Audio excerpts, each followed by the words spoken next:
ബി.ജെ.പിയുടെ നീക്കങ്ങൾ ഒരു അസാധാരണമായ നീക്കമാണ് ബി.ജെ.പി ഇത്തവണ നടത്തുന്നത്. തദ്ദേശ സ്വയംഭരണ തെരഞ്ഞെടുപ്പിലാണ് നമ്മളിത് കണ്ടത്. അതിനുശേഷം ബി.ജെ.പിക്ക് വോട്ടിംഗ് ശതമാനം കുറഞ്ഞു, ബി.ജെ.പി പ്രതീക്ഷിച്ച അത്ര കിട്ടിയില്ല, ബി.ജെ.പി വളരുന്നില്ല, തളരുകയാണ് എന്നൊക്കെ പറഞ്ഞുകൊണ്ട് പലരും രംഗത്തെത്തി. പക്ഷെ ഈ നിയമസഭാ തെരഞ്ഞെടുപ്പ് അടുക്കുന്ന സമയത്ത് ബി.ജെ.പിയുടെ ചില നീക്കങ്ങൾ വല്ലാതെ അമ്പരപ്പിക്കുന്നുണ്ട് എന്നുള്ളതാണ്. അതായത് ഇത്തവണ MLA-മാർ ഉണ്ടാക്കണം. ഇതുവരെ ഉണ്ടായിരുന്ന ഒരു അലസത ഒക്കെ മാറി കുറച്ച് എനർജറ്റിക്കായി ബി.ജെ.പി കുതിക്കാൻ ഒരുങ്ങുകയാണ്. അങ്ങനെയല്ലേ നമ്മൾ ഈ പാല അത്തരം പൂഞ്ഞാറ് കാഞ്ഞിരപ്പള്ളിയിലൊക്കെ ഉള്ള ഈ സ്ഥാനാർത്ഥി ഇപ്പോഴത്തെ ഇത് കൃത്യമായ വിവരങ്ങൾ വന്നിട്ടില്ലെങ്കിലും അതിലൂടെ നമുക്ക് മനസ്സിലാക്കാൻ സാധിക്കുന്നത്. തീർച്ചയായിട്ടും ഇപ്പം ഇതിനകത്ത് എല്ലാവരും പറയുന്നത് ബി.ജെ.പിയുടെ ശതമാനക്കണക്കിൽ അല്ലെങ്കിൽ കുറഞ്ഞു കൂടി. ബി.ജെ.പിക്ക് MLA-മാരെ ഒരു 10-30 MLA-മാർ ഉണ്ടാക്കാനുള്ള ശതമാനത്തിലുള്ള വോട്ടായി. ഇപ്പം നമ്മൾ നോക്കുമ്പോൾ പല 20 വരെ വന്ന് അല്ലെങ്കിൽ 17% വോട്ടിങ്ങിൽ ഇപ്പം നിൽക്കുകയാണല്ലോ നമ്മൾ ആവറേജ് നോക്കിയാൽ. ഇത് മറ്റു പല സംസ്ഥാനങ്ങളിൽ നോക്കുമ്പോൾ ഇത്രയും വോട്ടൊന്നുമുള്ള ഇടത്തല്ല പല ഘടകകക്ഷികളും കൂടുതൽ MLA-മാരെ ഉണ്ടാക്കിയിരിക്കുന്നത്. അപ്പോൾ ഇവിടുത്തെ ഓരോ ഇടത്തെയും സോഷ്യൽ എഞ്ചിനീയറിങ്ങിനകത്ത് വരുന്ന ഒരു പ്രശ്നമാണ്. കൃത്യമായ സോഷ്യൽ എഞ്ചിനീയറിംഗ് ഇല്ലാതെ വരുന്നു, അല്ലെങ്കിൽ കൃത്യമായ പ്ലേസിങ് പലയിടത്തും സ്ഥാനാർത്ഥികളില്ല വരുന്നു. ഇപ്പം കൃത്യമായ പ്ലേസിങ് വന്നപ്പോൾ ബി.ജെ.പി ഇതുപോലെ ഉണ്ടായിരുന്നു എത്രയോ കാലം കൊണ്ട് തിരുവനന്തപുരത്ത് കോർപ്പറേഷനിൽ കണ്ടോ? അതെ, അതെന്ന് പറഞ്ഞാൽ സ്ഥാനാർത്ഥികൾ അല്ലെങ്കിൽ അതിൻ്റെ അത് പ്രവർത്തന ശൈലിയെ ആൾക്കാരെ ബോധ്യപ്പെടുത്തുന്നതിനകത്ത്, അതുപോലെ ഞാൻ പറഞ്ഞില്ലേ കൂട്ടിയോജിപ്പിക്കുന്നതിനകത്ത് ഒക്കെ ഉണ്ടായ ഒരു ഗുണം കൊണ്ടാണ് അത്രയും ആൾക്കാരവിടെ ജയിച്ചത്. ഇതേപോലെ ബി.ജെ.പി ഒരു പക്ഷേ അവർക്ക് സാധ്യമായെടുത്ത് ഏറ്റവും കൂടുതൽ സാധ്യമായെടുത്ത് പൂർണ്ണമായിട്ട് അവരിറങ്ങി നിന്ന് അത് പ്രയോജനപ്പെടുത്തുന്നതിന് വേണ്ടിയുള്ള ഒരു തയ്യാറെടുപ്പ് ബി.ജെ.പിയുടെ ഭാഗത്തു നിന്ന് ഇപ്പോൾ ഉണ്ട്. ഇപ്പം തന്നെ ഓരോ പ്രദേശത്തും ബി.ജെ.പിക്ക് ഇവിടെ ഇനിയും വളരണമെങ്കിൽ, അല്ലെങ്കിൽ ബി.ജെ.പിക്ക് പ്രതിപക്ഷവും ഭരണപക്ഷവും ഒക്കെ ആവണമെങ്കിൽ ഇവിടുത്തെ ഒരു നമ്മൾ പറയത്തില്ലേ ഈ ജാതി സമവാക്യം നോക്കുമ്പോൾ, സോഷ്യൽ എഞ്ചിനീയറിംഗ് നോക്കുമ്പോൾ മുസ്ലിം, ഹിന്ദു, ക്രിസ്ത്യാനി, അതിനകത്ത് ന്യൂനപക്ഷത്തിന് ഭൂരിപക്ഷത്തിന് ഒരേ സ്വാധീനമാണ്. അപ്പം ഒരു ന്യൂനപക്ഷം ബി.ജെ.പിയുടെ കൂടെ ആയാലും ഇപ്പോഴത്തെ വോട്ടിങ്ങിലൂടെ അതും കൂടെ വരുമ്പോഴത്തേനും ഓക്കെ. അപ്പോൾ അതിന് ഉള്ള ഒരു ശ്രമത്തിൻ്റെ ഭാഗമായിട്ട് ബി.ജെ.പി ഈ നേതാക്കന്മാരെ സൃഷ്ടിക്കുകയും അതിനകത്ത് കൊള്ളാവുന്ന ആൾക്കാരെ തിരഞ്ഞെടുക്കുകയും ഒക്കെ നോക്കുമ്പോൾ പൂഞ്ഞാറിൽ നിന്നുള്ള PC ജോർജും ഷോൺ ജോർജും ഒക്കെ പ്രഗത്ഭര. മാത്രമല്ല ഇപ്പോഴത്തെ ജോർജ് കുര്യൻ അദ്ദേഹം പ്രഗത്ഭന. തിരഞ്ഞെടുത്ത് അല്ലെങ്കിൽ നേരത്തെ ഇങ്ങോട്ട് നിന്നപ്പോൾ ബി.ജെ.പിക്ക് അകത്ത് അദ്ദേഹം സജീവമായിട്ട് നിൽക്കുമ്പോൾ ഇദ്ദേഹത്തെ പൊതുജനത്തിന് അങ്ങനെ അറിയാൻ പറ്റുന്ന ഒരു അവസ്ഥയില്ല. അദ്ദേഹത്തെ പൊതുജനത്തിന് അറിയാൻ പറ്റുന്ന ഒരു രീതി വന്നപ്പോൾ, ഒരവസ്ഥ വന്നപ്പോൾ അദ്ദേഹത്തെ പറ്റി ആർക്കും ഒരു അഭിപ്രായ വ്യത്യാസമില്ല. കാരണം നല്ലൊരു മനുഷ്യൻ, ഏത് രീതിയിൽ പാകമായിട്ടും ആരും അറിയാതെ കർമ്മം ചെയ്യുന്ന ഒരു നല്ല മനുഷ്യൻ തന്നെ. ചുരൽമലയിൽ അദ്ദേഹത്തിൻ്റെ ഒരു ശേഷി അല്ലെങ്കിൽ അദ്ദേഹത്തിൻ്റെ ഒരു പ്രവർത്തന ശൈലി അതൊക്കെ ആൾക്കാർ നേരിട്ട് കണ്ടതാണ്. സാധാരണക്കാരനെ പോലെ ഒരു മന്ത്രി എന്തെല്ലാം ചെയ്യാമോ അതിനപ്പുറം അവിടെ ചെയ്തു. അപ്പം അദ്ദേഹം, ഞാനീ പറഞ്ഞു വന്നത്, ഇപ്പം ഈ മേഖല അല്ലെങ്കിൽ ക്രിസ്ത്യൻ മേഖല, നമ്മൾ ഈ പറയുന്നത് പോലെ ക്രിസ്ത്യൻ മേഖല എന്നും പത്തനംതിട്ട, കോട്ടയം, ഇടുക്കി അല്ലെങ്കിൽ ആ പ്രദേശമാണ്. അതിനകത്ത് ഏറ്റവും കൂടുതൽ എന്ന് പറഞ്ഞാൽ ക്രിസ്ത്യാനികൾക്ക് സ്വാധീനം അവരുടെ ഭാഗമായിട്ട് അല്ലെങ്കിൽ അവർ നേതൃത്വം കൊടുത്തുകൊണ്ടിരിക്കുന്ന കേരള കോൺഗ്രസും ഒക്കെ ഉള്ളൊരു കോട്ടയം, പൂഞ്ഞാർ അല്ലെങ്കിൽ ആ മേഖലയാണ്. അവിടെ ഒക്കെ ഇതുവരെ ബി.ജെ.പിക്ക് ഉണ്ടായിരുന്നതിനപ്പുറം ബി.ജെ.പി ഞെട്ടിക്കാൻ പോകുന്ന രീതിയിലേക്കാണ് സ്ഥാനാർത്ഥി നിർണ്ണയം ഒക്കെ വരുന്നത്. അതായത് ക്രിസ്ത്യൻ ക്യാൻഡിഡേറ്റ് ഒക്കെ ബി.ജെ.പിക്ക് ഇവിടെ ഉണ്ടായിട്ടില്ല, ഇതുവരെ ഉണ്ടാകുമെന്ന് എനിക്ക് തോന്നുന്നില്ല. ഇപ്രാവശ്യം വരാൻ പോകുന്ന ക്യാൻഡിഡേറ്റ് ഒന്ന് പൂഞ്ഞാറിൽ PC ജോർജ്, ക്രിസ്ത്യൻ ബി.ജെ.പിയുടെ ചിഹ്നത്തിൽ ക്രിസ്ത്യൻ ക്യാൻഡിഡേറ്റാണ് വരാൻ പോകുന്നത്. പാലായിൽ ഏതാണ്ട് ഷോണായിരിക്കും മത്സരിക്കുന്നത്. നോബിൾ മാത്യു പത്തനംതിട്ട തിരുവല്ലയിൽ മത്സരിക്കും, ക്രിസ്ത്യൻ ക്യാൻഡിഡേറ്റാണ്. അതുപോലെ തന്നെ അത് തിരുവല്ലയ്ക്കപ്പുറം ഇവിടെ എന്ന് പറയാൻ നിരന്ന് ക്രിസ്ത്യൻ ക്യാൻഡിഡേറ്റ് വരികയാണ്. കാഞ്ഞിരപ്പള്ളി, പൂഞ്ഞാറ്, പാല, അതായത് എല്ലാവരും നിർത്തുന്ന ബാക്കി നമ്മളീ പറയുമ്പോൾ വർഗീയ പാർട്ടിയാണ് ബി.ജെ.പി, വർഗീയതയാണ് അവർ തുമ്പുന്നത്. പക്ഷേ അവർ സ്ഥാനാർത്ഥിയെ നിർത്തുന്നതിനകത്ത് അവർക്ക് ഒരുപക്ഷെ ഇതുവരെ ഉണ്ടായിരുന്ന സ്ഥാനാർത്ഥികളൊക്കെ കേരളത്തിൽ നമ്മൾ പരിശോധിക്കും, മറ്റു പല സ്റ്റേറ്റുകൾക്കപ്പുറം കേരളത്തിൽ പരിശോധിക്കുമ്പോൾ വേറെ ജാതിയിൽ നിന്നുള്ള ആൾക്കാരില്ലല്ലോ.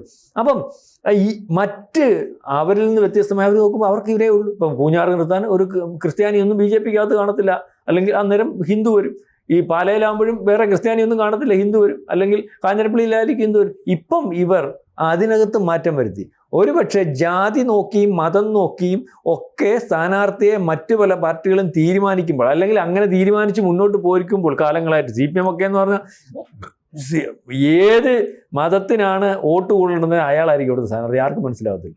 ശ്രദ്ധിച്ചാൽ മനസ്സിലായി. കോൺഗ്രസും അല്ലെങ്കിൽ ആ രീതി പരിശോധിക്കുന്ന അതിനെക്കാട്ടിൽ ഈ ഒരു കാര്യത്തിനകത്ത് ശ്രദ്ധിക്കുന്നത് ആരാ മതേതര ഒന്നുമില്ല, മതമില്ല, ഞങ്ങൾക്ക് ജാതിയില്ല, മറ്റൊന്നും ഇല്ലെന്ന് പറയുന്നത് CPM. സ്ഥാനാർത്ഥി തീരുമാനിക്കുന്നത് ഈഴവനാണോ കൂടുതൽ അവിടെ ഈഴവ സ്ഥാനാർത്ഥിയായിരിക്കും, നായരാണോ കൂടുതൽ അവിടെ നായർ സ്ഥാനാർത്ഥിയായിരിക്കും, ക്രിസ്ത്യനാണ് ഞങ്ങൾ കൂടുതൽ. ഇത് കഴിയുമ്പോഴാണ് മറ്റേ പാർട്ടിക്കാർ പോലും പറഞ്ഞത് അവിടെ CPM-ന്റെ കാൻഡിഡേറ്റിനെ നോക്കിയിട്ട് പറഞ്ഞു അവിടെ നായരാ കൂടുതൽ, അല്ല CPM നായരെ കൊണ്ടും, അല്ലെ അവിടെ ഈഴവനാ ഉള്ള എൻ്റെ ഈഴവനെ കൊണ്ടും. ഇത് അപ്പോൾ എന്നിട്ട് ആരെയാ കുറ്റം പറയുന്നത്? BJP. പക്ഷേ ഇപ്രാവശ്യം BJP അതിനകത്ത് ഈ ക്രിസ്ത്യൻ മേഖലയിൽ സ്ഥാനാർത്ഥികൾ BJP-ക്കാരായിട്ടുള്ള നേതാക്കന്മാരെ കണ്ടെത്തി, അല്ലെങ്കിൽ അത്തരത്തിൽ ഇപ്പം ജോർജ് കുര്യൻ അവിടെ വന്നാൽ ജാതി നോക്കി അവരിൽ പറയാൻ ഒക്കത്തില്ല. ജോർജ് കുര്യൻ ക്രിസ്ത്യാനികൾക്കിടയിൽ അല്ലെങ്കിൽ BJP-യുടെ ഏറ്റവും ഉയർന്ന നേതാവാണല്ലോ. PC ജോർജ് മോശമാണ്. അപ്പോൾ BJP-ക്ക് അകത്ത് വന്നെന്ന് പറഞ്ഞുകൊണ്ട് അയാൾ എത്രയോ കാലം MLA ആയിരുന്നു. അതെ MLA ആയിട്ട് നിൽക്കുന്ന ആളാണ്, എത്രയോ തവണ MLA ആയിട്ടുള്ളത്. പിന്നെ ഷോൺ ജോർജ് എന്തോ രാഷ്ട്രീയക്കാരനല്ലേ, ഇപ്പം പാർട്ടി മാറി BJP-യിലാണ്. അപ്പം അതേ രീതിയിലേക്ക് BJP ഇനിയും ഒരുപക്ഷെ ക്രിസ്ത്യൻ മേഖലയിൽ അവർക്ക് താല്പര്യമുള്ള അവരുടെ ഭാഗമായിട്ട് നിൽക്കുന്ന ആൾക്കാരെ പോലും സ്ഥാനാർത്ഥികളാക്കി നിർത്തി. അതായത് ആദ്യം ഈ ധന്യ പറഞ്ഞതുപോലെ അവർക്ക് ജയിക്കണം, അവർക്ക് MLA-മാരുണ്ടാകണം. അതിന് ഏതൊക്കെ രീതിയിൽ ഇടപെടാമോ, ഇതുവരെ മത്സരിച്ചതൊക്കെ ഞങ്ങൾ മത്സരിക്കുന്നുണ്ട്, BJP സാന്നിധ്യമുണ്ടെന്നൊക്കെ പറഞ്ഞ് പോകുന്ന ഒരു അവസ്ഥയായിരുന്നു. അതിൽ നിന്ന് വ്യത്യസ്തമായിട്ട് BJP ഇപ്രാവശ്യം മത്സരിക്കുന്നത് മാക്സിമം MLA-മാരെ ഉണ്ടാക്കുന്നതിന് വേണ്ടിയാണ്.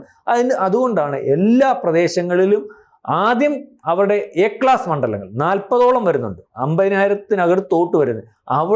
അവിടുന്ന് MLA-മാരെ അത് പൂർണ്ണമായിട്ടും ജയിപ്പിക്കുന്നതിന് പിന്നെ സർജിക്കൽ സ്ട്രൈക്ക് പോലെ സാധ്യത ഉള്ളിടത്തൊക്കെ അതേ രീതിയിൽ ഞെട്ടിപ്പിക്കുന്ന സ്ഥാനാർത്ഥികളെ ഇട്ട് ഒരുപക്ഷെ ജയിക്കാൻ ഒരു ഘട്ടത്തിൽ സാധ്യമല്ല എന്ന് പല രാഷ്ട്രീയ പാർട്ടികളും വിചാരിക്കുന്നിടത്ത് പോലും BJP സ്ഥാനാർത്ഥികളെ ജയിപ്പിക്കുന്നതിന് വേണ്ടി ഉള്ള സോഷ്യൽ എഞ്ചിനീയറിംഗ് BJP നടത്തുന്നുണ്ട്. ആ രീതിയിലേക്കാണ് കാര്യം. ഇപ്പോൾ തൃശ്ശൂർ സുരേഷ് ഗോപി ജയിക്കുമെന്ന് ആരെങ്കിലും വിചാരിച്ചാണ്?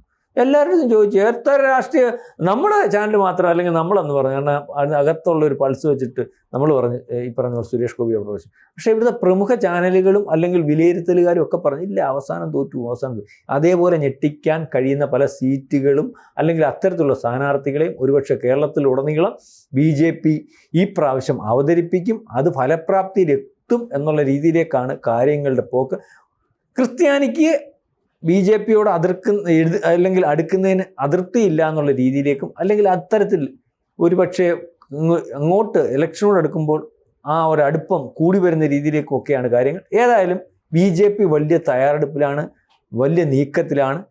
BJP MLA-മാരെ മാക്സിമം ഉണ്ടാക്കുന്ന ഒരവസ്ഥയിലേക്കാണ് കാര്യങ്ങളുടെ പോക്ക് എന്ന് പറയേണ്ടി വരും. തെക്കൻ ജില്ലകളെ പോലെ തന്നെ വടക്കൻ ജില്ലകളിലും കൃത്യമായ ആളുകളെ നിർത്തിക്കൊണ്ട് മുന്നോട്ട് പോകുന്ന ഒരു നീക്കം BJP നടത്തുന്നത് ക്രിസ്ത്യാനികളെ കൂടുതൽ ചേർത്ത് നിർത്തുന്നു. ഇപ്പോൾ കാന്തപുരമൊക്കെ മോദിയെ കണ്ടതിന് ശേഷം ഒരുപക്ഷെ കാന്തപുരത്തിനെ വിശ്വസിക്കുന്ന അല്ലെങ്കിൽ ആ ഒരു സമുദായവുമായി ബന്ധപ്പെട്ട കുറെ പേരെങ്കിലും ഒരുപക്ഷെ നരേന്ദ്രമോദിക്ക് അല്ലെങ്കിൽ BJP-ക്കൊപ്പം നിൽക്കുമെന്നൊക്കെയുള്ള വാർത്തകൾ വരുന്നു. ഇപ്പോൾ രണ്ട് പക്ഷത്തെയും ഹിന്ദു സമൂഹം ഒപ്പമുണ്ട് എങ്കിലും ക്രിസ്ത്യൻ സമൂഹത്തെയും മുസ്ലിം സമൂഹത്തെയും കൂടെ ചേർത്ത് നിർത്താൻ ശ്രമിക്കുന്നത് ഈ തെരഞ്ഞെടുപ്പിൽ BJP-ക്ക് വലിയ നേട്ടമാകില്ലേ? തീർച്ചയായിട്ടും. അപ്പം ഇതിനകത്ത് BJP-ക്ക് നേട്ടമാകുമെന്ന് പറയുമ്പം ഇവിടെ ഏറ്റവും കൂടുതൽ ആൾക്കാർ പ്രചരിപ്പിച്ചുകൊണ്ടിരുന്നതെന്ന് പറഞ്ഞാൽ BJP-യും ഒരുപക്ഷെ ക്രിസ്ത്യാനിയുമായിട്ട് ഒരു പരിധിവരെ അടുത്തിരിക്കുന്നു, അല്ലെങ്കിൽ പടത്തുണ്ട്.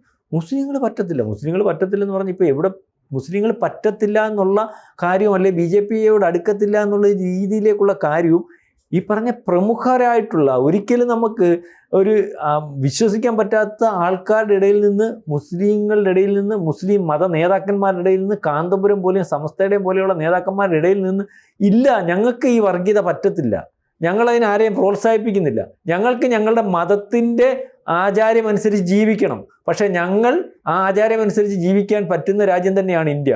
അത് BJP വന്നതുകൊണ്ട് ഇവിടെ അതിന് ഒരു കോട്ടവും സംഭവിച്ചിട്ടില്ല. ഇത് പറഞ്ഞുകൊണ്ട് ഞങ്ങൾക്ക് അല്ലെങ്കിൽ ഇതിനപ്പുറം വർഗീയത പറഞ്ഞുകൊണ്ട് നിൽക്കുന്നവരെ ഞങ്ങൾ പ്രോത്സാഹിപ്പിക്കില്ല. സമസ്തയും SDP-ക്കാരനെയും PFI-ക്കാരനെയും ഒക്കെ സമസ്ത ഇപ്പോഴത്തെ അല്ലെങ്കിൽ SDP-ക്കാരനെയും PFI-ക്കാരനെയും അല്ലെങ്കിൽ ജമാഅത്തെ ഇസ്ലാമിക്കാരനെയും ഒക്കെ സമസ്തയുടെ നേതാവാണ് ഇപ്പം തള്ളി പറയുന്നത്.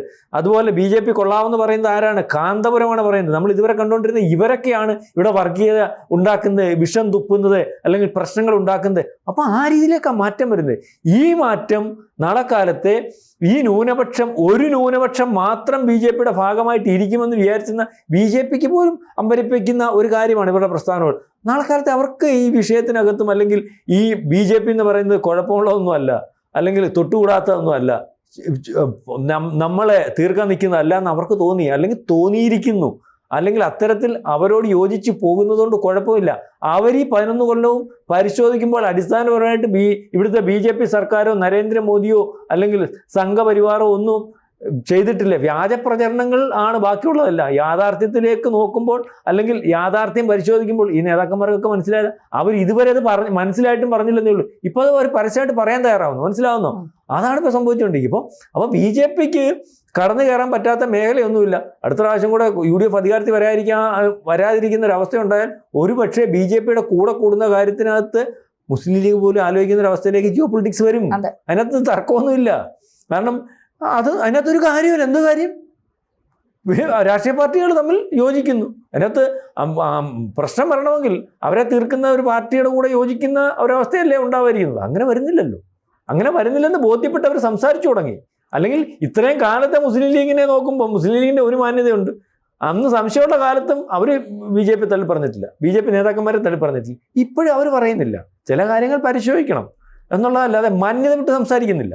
അത് ഒരുപക്ഷെ മാന്യത വിട്ട് സംസാരിക്കുന്നില്ല എന്നുള്ളത് നമ്മൾ ഏറ്റവും അവർ കുഴപ്പക്കാരാണെന്ന് കണ്ടിരുന്ന സമസ്തയോ അല്ലെങ്കിൽ ഈ കാന്തപുരത്തിനെയൊക്കെ അവരും മാന്യത വിട്ട് സംസാരിക്കുന്നില്ല. അവർ മാന്യത വിട്ട് സംസാരിച്ചിട്ടില്ല എന്നുള്ളത് മാത്രമല്ല, ഇപ്പം അവർ പുറത്തിറങ്ങി പറയുന്നത് BJPക്കകത്ത് എന്താണ് കുഴപ്പം? ഞങ്ങൾക്ക് കുഴപ്പമൊന്നുമില്ല, ഞങ്ങൾക്കത് ഇതുവരെ ഫീൽ ചെയ്തിട്ടില്ല.